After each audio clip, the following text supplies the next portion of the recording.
Hello everyone, welcome to my YouTube channel Safety Modern Study. Guys, today our topic is demolition safety. Guys, ये word आपने सुना होगा demolition. Demolition क्या होता है? What is demolition? ये क्वेश्चन है. डिमोलिशन क्या होता है? What is demolition? तो सबसे पहले इस वर्ड की मीनिंग जान लेते हैं कि इसका मतलब क्या होता है. तो डिमोलिशन का मतलब होता है तोड़ना, विनाश करना.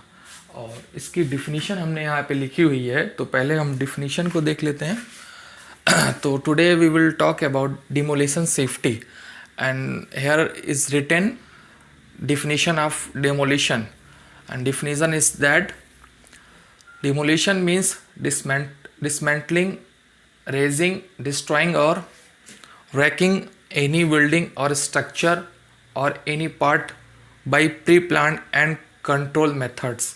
गाइस, ये होता है इसमें कि जो भी हम कंस्ट्रक्शन करने जाते हैं, सपोज दैट कंस्ट्रक्शन करना है आपको, तो एक ऐसे प्लेस पे करना है जहाँ पे मतलब ओल्ड बिल्डिंग या पुरानी बिल्डिंग बनी हुई है, तो उसको बिना हम रिमूव किए हुए, बिना उसको डिमोलिशन किए हुए, डिसमेंटल किए हुए हम उस चीज़ वहाँ पे हम रिकंस्ट्रक्शन नहीं कर सकते हैं. तो पुरानी बिल्डिंग हो या कोई स्ट्रक्चर हो, उसको तोड़ना, उसको रिमूव करना, उस चीज़ को हम डिमोलिशन कहते हैं. ठीक है गाइस. और उसका जो है हम स्ट्रक्चर का उस चीज़ का हम प्री प्लान करते हैं. उसमें कंट्रोल मेथड्स भी जो होते हैं उसका भी हम यूज़ करते हैं. उसके अकॉर्डिंग हम डिमोलिशन करते हैं. तो ये हो गया आपकी डिफिनीशन. और इसमें टाइप्स ऑफ डिमोलिशन भी होता है गाइस. उसमें हमारा होता है how many types of demolition. Types of demolition is 3 types of demolition. First is guys आपका हो गया, इधर है. हाँ, फर्स्ट इज आपका manual, second mechanical, third explosion. तो गाइस, मैनुअल में हम जो मैनुअली डिमोलिशन करते हैं, इंसानों के द्वारा जो मनुष्य करते हैं, वो मैनुअली होता है. ठीक है. और मैकेनिकली जो मशीन के द्वारा डिमोलिशन किया जाता है, तोड़ फोड़ विनाश किया जाता है बिल्डिंग का, स्ट्रक्चर का, उसे हम मैकेनिकली कहते हैं. और एक्सप्लोजन गाइस, एक्सप्लोजन जो होता है, जो आप पहले तो ये जान ले, एक्सप्लोजन जहाँ होता है वो एक रिमोट एरिया होता है, आसपास जहाँ पे क्राउड होता है, जहाँ बहुत सारे बिल्डिंग्स होती है या जहाँ पॉपुलेशन होती है, वहाँ पे हम एक्सप्लोजन नहीं करते हैं. ज़्यादातर ये पहाड़ों में या दूर डिस्टेंस में जहाँ कंस्ट्रक्शन होता है, डिस्टेंस रिमोट एरिया में, ज़्यादातर ये पहाड़ों में एक्सप्लोजन वगैरह करते हैं डायनामाइट वगैरह लगाकर. तो वो चीज़ होती है, वो डिस्टेंस में होती है और रिमोट एरिया पे होती है. ठीक है. तो उसका भी करते हैं, या ऐसा एक्सप्लोजन नियर बाई करते हैं, तो उसमें इतना प्रिकॉशंस लेते हैं, कंट्रोल मेथड का इस्तेमाल करते हैं कि किसी को हार्म और क्षतिग्रस्त ना हो.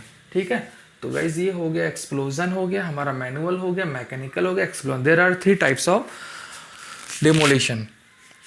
फर्स्ट इज मैनुअल, मैकेनिकल और एक्सप्लोजन. 3 प्रकार से हम लोग जो है डिमोलिशन करते हैं, डिसमेंटलिंग करते हैं गाइस. बिल्डिंग का विनाश करते हैं, तोड़ते हैं स्ट्रक्चर को. ये हो गया. उसके बाद में हम इससे एसोसिएटेड हैजार्ड्स के बारे में डिस्कस करेंगे. हैजार्ड्स क्या होते हैं, इसके खतरे क्या होते हैं जब इस प्रोसेस को, इस प्रक्रिया को हम करते हैं, डिमोलिशन, डिसमेंटलिंग करते हैं, बिल्डिंग को डिस्ट्रॉय करते हैं, स्ट्रक्चर को जब तोड़ते हैं, तो इस प्रोसेस, इस प्रक्रिया में इसके किस चीज़ का नुकसान हो सकता है, किस चीज़ को क्षति हानि पहुंच सकती है. तो उसमें हम हैजार्ड्स को सबसे पहले हम हैजार्ड्स को फाइंड आउट करेंगे, हैजार्ड्स के बारे में जानेंगे. तो इस वीडियो में पार्ट 1 है गाइज, ये पार्ट 1 है. पार्ट 1 में हम इसमें हैजार्ड्स और टाइप्स ऑफ डिमोलिशन के बारे में जाने और डिफिनीशन जानेंगे. ठीक है. और पार्ट 2 में हम जो है प्रिकॉशंस के बारे में डिस्कस करेंगे in the next video in part 2. ठीक है गाइस. तो इसमें जो है हैजार्ड्स पहले हम देखेंगे. हैजार्ड्स क्या है जो एसोसिएटेड है हमारा डिमोलिशन से.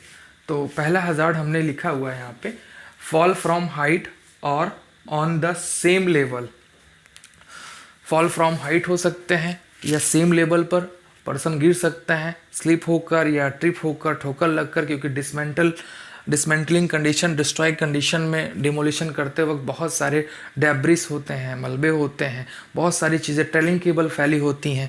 बहुत सारे पुअर हाउस कीपिंग की सिचुएशन होती है, तो उसमें फॉल फ्रॉम हाइट हो सकते हैं, ऊंचाई से भी गिर सकते हैं, या सेम ऑन लेवल पे भी स्लिप करके गिर सकते हैं। तो ये एक हैजार्ड्स होता है, इट कम्स इन हैजार्ड्स, तो ये क्रिएट कर रहा है, हैजार्ड्स को उत्पन्न कर रहा है।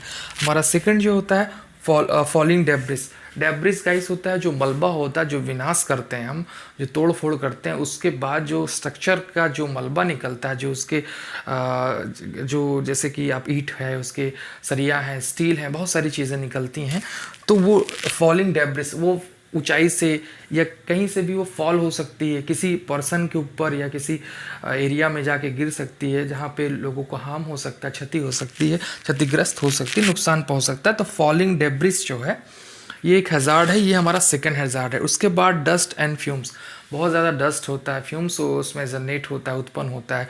डस्ट से आपको पता ही है कितना हार्मफुल है हमारे बॉडी के लिए।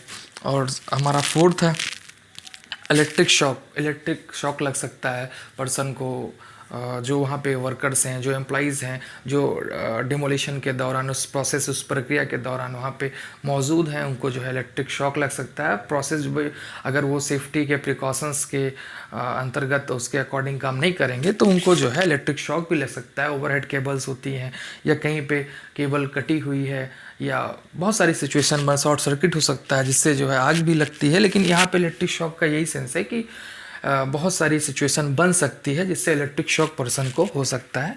और हमारा फिफ्थ इज़ दैट नॉइज़, क्योंकि डिसमेंटलिंग एंड डिमोलिशन के दौरान क्या होता है कि बहुत ज़्यादा नॉइज़ होती है। भाई आप बुलडोज़र से, ठीक है, उससे डिसमेंटलिंग करते हैं, डिस्ट्रॉय करते हैं बिल्डिंग को, और उसके माध्यम से जैक हैमर होता है जो वाइब्रेशन बहुत करता है। तो उस सब चीज़ों में, उस प्रोसेस में, उस प्रक्रिया में बहुत ज़्यादा नॉइज़ होता है, जिससे जो है हमारे हेयरिंग लॉस होने की प्रॉब्लम होती है। हमारी कान की जो सुनने की क्षमता होती है वो ख़राब होती है। तो ये भी एक हज़ार्ड है जिससे हमें प्रॉब्लम्स क्रिएट होगी गाइज। उसके बाद है हमारा plant and vehicles overturning. Plant and vehicles जो होते हैं, जो व्हीकल्स होते हैं वो जिस सपोज दैट जो है ओवरटर्निंग हो सकते हैं, लोड को एक स्थान से दूसरे स्थान को, बहुत सारे डेब्रिस को, मलबे को ले जाते हैं, या कुछ बहुत सारी चीज़ें होती हैं, लाना जाना व्हीकल्स आपस में, तो वो कोलिजन, टक्कर भी हो सकती है, एक दूसरे में हिट भी कर सकते हैं। तो ये सिचुएशन ओवरटर्निंग हो सकती है, ओवरलोडिंग होने का, ओवरटर्निंग होने के कारण। तो ये हमारा 6 हो गया। और हमारा 7 हो गया गाइस। हमारा 7 is that collapse of structure.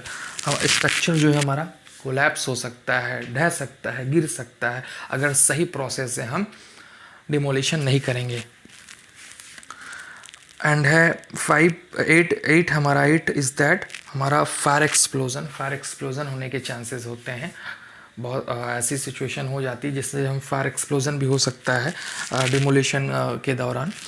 और हमारा 9th है contact with live overhead cables जो होती है, उस दौरान जो है ओवरहेड केबल किसी पर्सन के, उसके कांटेक्ट में आने से उस पर्सन की इलेक्ट्रिक्यूशंस हो सकता है उस ओवरहेड केबल से, और उसमें नुकसान पहुंच सकता है, पर्सन की मौत हो सकती है। तो गाइज ये भी हमारा कांटेक्ट विथ लाइव ओवरहेड, ये भी हमारा हैज़ार्ड है।